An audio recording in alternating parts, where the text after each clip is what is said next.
Hi friends, welcome to Starsight. My name is Samya Vassa. I'm an astrologer and a tarot reader. We have a full moon in Gemini peaking tomorrow at 3 p.m. Indian Standard Time. Tomorrow, as in Monday, November 27. Whenever we have a full moon, it signifies a culmination of a 6 month cycle that began at the new moon in the same sign. So the new moon in Gemini occurred on June 18th, six and a half months ago. So you've something emerged would have emerged at the new moon, or something that you would have begun at the new moon intentionally or circumstantially, and over the 6 months you would have worked through it, worked on it, and at this full moon there is either some kind of completion, or at least you've reached a point, an identifiable point of progress, something that you can articulate as a definite stage in the development of this cycle.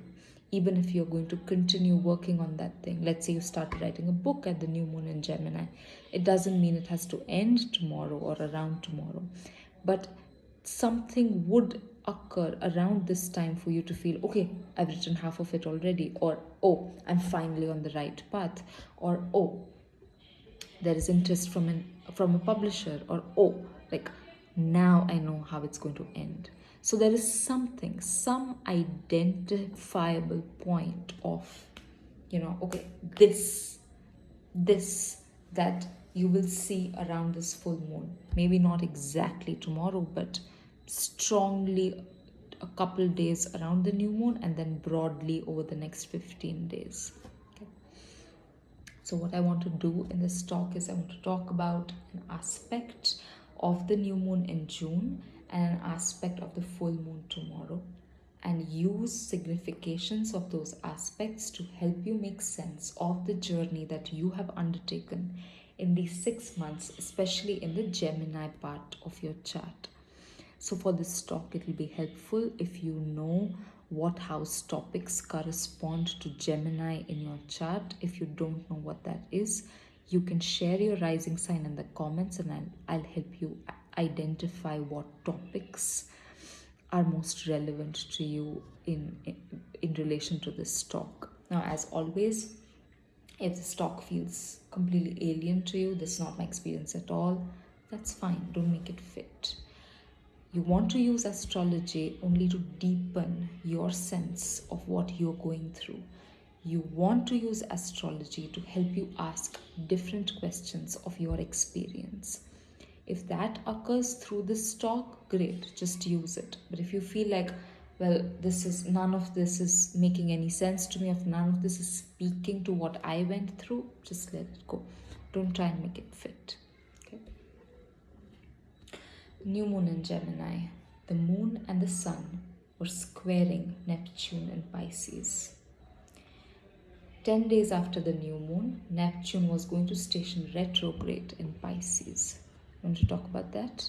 And then we are going to talk about the fact that tomorrow at the full moon, Mercury, which is the ruler of this lunation tomorrow, also of the new moon in Gemini, because Mercury is the ruler of Gemini. So Mercury is ruling the full moon tomorrow. Currently, it is in a sign of its exile, in the sign of its exile. And Mercury is squaring Neptune in Pisces. So at the new moon, the sun and the moon were squaring Neptune. Tomorrow, Mercury is squaring Neptune. It's already in a square formation, but tomorrow at the full moon, it's particularly relevant. Okay? So we're going to talk about these two squares and what they can tell us about the journey that you have undertaken. Now, let's talk about the new moon first. So, Gemini. Gemini is a place of rapid, rational, logical, mental thinking. Okay? Gemini loves thinking, but the beauty of Gemini is that it's not attached to a particular kind of thinking or a particular way of doing things, or not attached to the outcome of thought experiments. everything is a thought experiment. And so there's a lot of space in the Gemini world for weirdness to happen, for paradoxes to flourish, for Geminis to be attached to several things all at once because they're not attached to one thing. So when you're attached to several things, it doesn't feel like an attachment, it feels more like having fun or enjoying things or having a diversity of experiences. So if you are Gemini dominant, or if you have a lot of planets in Gemini or important planets in Gemini, chances are that when you're in a party, you're not thinking, oh, I'm going to go in, I'm going to talk to A, B, and C, and then I'm going to exit.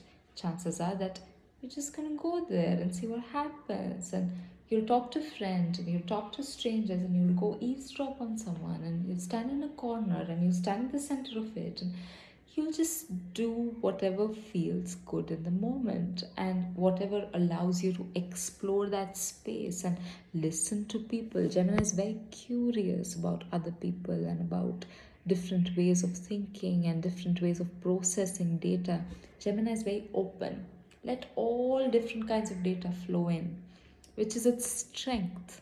Okay, so if you were a researcher, you are Gemini dominant, you have a really expansive research question that gets all kinds of data on the table, data that other researchers would not have been able to receive and collect in response to their own question because their questions are narrow. But your question is so broad and open that all different kinds of things have come to the table that would have otherwise remained invisible. At the same time, that openness can be a weakness because now you have all of this stuff. What are you going to do with it? How are you going to make sense of it? What kind of conclusions are you going to draw from them? What kind of big picture answer are you going to provide on the basis of that data? Gemini is typically not very good at big picture analysis, but it's very good with details, very good with, this is this, that is that, that's that, that's that. And it's not very invested in tying it all up in a neat bow. So that's both its strength and its weakness. So the new moon in Gemini, you were in this very open space. Whatever, again, look at your house topics of Gemini. You're like, let me see, I just want to go, and I just want to listen to different people, and I just want to learn. And I'm not attached to any particular outcome. So excellent energy at the new moon in Gemini. But there's a square with Neptune and Pisces. So Neptune and Pisces are a very different world. Okay. Pisces is not a place of the logical, rational thinking mind. Pisces is a place of feeling. And it's not just feeling in the emotional sense, it's feeling in the soul sense, where you're open to dimensions of being and dimensions of presence that cannot be articulated or captured just in logical mental language. That you have to say something like, I don't know what it is, but I feel it. I can't see the spirit being around me, but I can feel them in my heart. I don't know this word, but I can sort of sense it at a distance, that kind of a thing. Pisces is the last sign of the zodiac. So here we are very aware of death. We are very responsive and sensitive to big questions. Remember, Gemini is not about big questions, not about big picture, but Pisces is. And these big questions are soul questions. They're not just about how to live, but they're about the why. Why are we alive? Why do we die? What is the value of suffering? What does joy mean if we have to go through all of this suffering? There are these very big picture questions. They are philosophical questions, but in Pisces, we feel the questions. It's not enough to have a neat answer where we're alive so that the soul can learn. That's not enough. We have to feel the question in our heart, and the answer also has to make us feel a certain way to think, to obtain the status of an answer. Okay, so Pisces is a very different world than Gemini, and with Neptune in Pisces, it's like our antenna are all tuned into that otherworldly phenomena, that otherworldliness, which is both not here and here, right? I don't have to travel to Mars to feel like, oh, there are other planets. I'm here and I can feel Mars. I don't have to get into a trance to feel like, oh, there are other energies around me. I can feel it while I'm conscious. So it's both here and not here. It's not here and now, it's here and there. And Gemini is very much here and now. So there's a tension between the archetypes and the world of Gemini and the archetypes and the world of Pisces. Now, when the sun and the moon are in Gemini, it's like the world around us and also our path and our feelings inside, it's all, it's all cohering really well. And when it was all in Gemini, chances are that you were, sort of exploratory, as I was saying, but also very excited to act on that impulse to explore, excited to actually practically create some space in your life to do that exploration. So, for example, let's say Gemini is in your ninth house, and around the new moon, you felt like actually this year I want to travel a lot.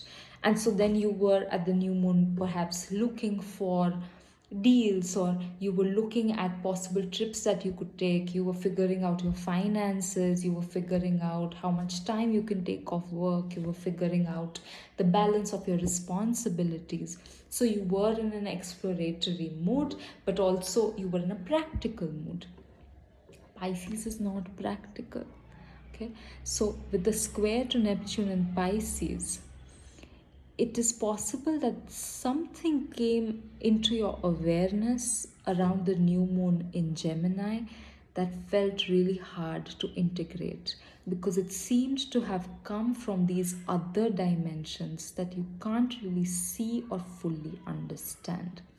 So let's say that you were looking to travel, you were making plans to travel at the new moon in Gemini, and then suddenly you hear in your mind Alexandria, and you think, what's that? And you look it up, and it's a place, and something in you is telling you to travel to that place. Now, you were already in an exploratory mood, you already wanted to see, I don't know where I want to go, let's just see. So you were already open, but this kind of thing challenge that openness. This kind of a download, this kind of clairaudience, it could have made you feel like, oh, actually I'm not open to this at all. Like, I'm really open but not to this. Oh my god, what was that? That was really weird. Or let's say Gemini is in your fifth house and you decided, I'm going to start dating, and you're trying to create accounts on dating apps and trying to tell friends, etc. And then you step out of your apartment and suddenly meet someone, and something in your heart knows this is the person. This is the person that you need to be with right now. And so you were very open, you did want to explore dating, but this feels like it's coming out of left field. You were ready to explore, but finality is not something you can explore. And so something could have happened at the new moon that really challenged your stance that you were open, that really challenged your own belief that you were ready to explore. Something could have come into your field that could have felt, well, this is the thing I feel scared to explore, or I don't understand where it came from, so I'm not able to trust it. I'm not able to think through it. I'm not able to understand it. Okay? Sorry, the video cut out. My phone storage is full. Alright, so what I was saying is that at this new moon, something could have emerged into your field of awareness by really weird means, either through synchronicity or intuition, or someone randomly suggesting something to you, or as it happens in this day and age, the algorithm showing you something that you had only been thinking in your own mind, someone posting something that just those kinds of things, that you just don't sort of understand the source, and you don't basically what could have happened at the new moon is that you didn't understand this web of relationality between your logical mind, between your experience of your life, and this otherness, this world out there of places, beings, things that were seeking you just as you were seeking them. These weird memories getting activated within you, this weird knowledge getting activated within you that doesn't correspond in any way to your logical mind, to how you generally collect data, to how you generally perceive and receive information. Now, I love the irony of this because there is a lot of openness in Gemini. It is likely that you were in a really open minded, open hearted space, playful space at the new moon in Gemini. And yet, what could have come in would have challenged that openness. And these 6 months you could have spent processing that otherness, learning how to integrate it, or even you could have reached the conclusion it needs to be rejected. Alexandria, fine, but I can't go right now. This person, I just don't understand it and I'm not going to explore it right now. You could have reached that conclusion. You could have decided not to pursue it, and yet the event could have done something to you. That event could have made you question life as it is. And at this full moon, what could happen at this full moon in terms of the significations, what is happening is that it's not that you are getting over your resistance, it's not that you're letting go of your logical mind, but it's like you're accepting the limits of it. Because this time it is Mercury who is squaring Neptune, and so it's your mind with the sun and the moon squaring Neptune. There is a sense of, okay, like where I'm going, my sense of path, my thoughts, but also my environment. Like there is a little bit of integration there where everything around you is rational. Your path feels very clear and logical. But what's happening right now is that your thinking mind is getting that square. Okay, and right now Mercury is also in its exile, and so as it is, Mercury has a lot of trouble accessing itself, accessing its usual functions. And so it's a little bit more open to these alternative ways of being. It's like, when nothing has worked, you have a health problem, nothing has worked, you're at rock bottom, and then someone says, do you want to try this naturopathy thing? And you're like, sure, it can't harm me. So it's that Mercury's in that kind of place where it feels, well, the logical mind is not available to me anyway right now. So this full moon can be a really moving experience where you finally feel, I don't understand it, and it's okay. These are the limits of my mind, and I'm at peace with them. I'm not going to fight with that otherness anymore. I'm not going to try and make it logical, and I'm not going to try and articulate it in terms that were always available to me. I'm going to let that other thing generate its own terms. I am going to let that thing unfold in its own way. At this full moon, you could be getting out of your own way by letting that other thing bloom, by making space for that other thing that could have emerged already in June.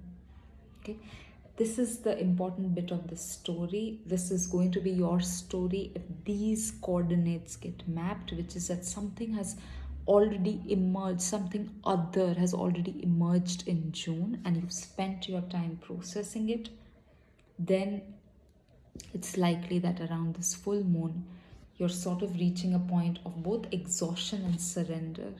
I'm ready. I'm ready to to be this mind, to be this logical mind, and at the same time accept that I am more, and that there is more around me that speaks to me, that acts on me, that seeks me, that can call me in, that I can't understand, that I don't have any control over, and that cannot even be accommodated by my openness, that there is something about this otherness that escapes even, or that challenges even my most openness. Okay, so to me this is a really moving moment that is finding its form at the full moon, where you are grappling with the limits of your logical mind. You're not letting it go, but you're accepting that there are certain things that cannot be computed, and that lack of computation doesn't mean you can't live them, doesn't mean you can't enjoy them, doesn't mean that you can't let your life be nourished by them. It's a time for these otherworldly dimensions to nourish you. And at this full moon, you're opening yourself up to them. Here, do what you like with me. Yeah, that's the full moon as I see it, and I hope it's a good one for you. It's a deep one for you. I'd like to know if this story resonates with you. I'd like to know what the particularities of your situation are. So share if that feels good to you. I'd love to know. Happy full moon.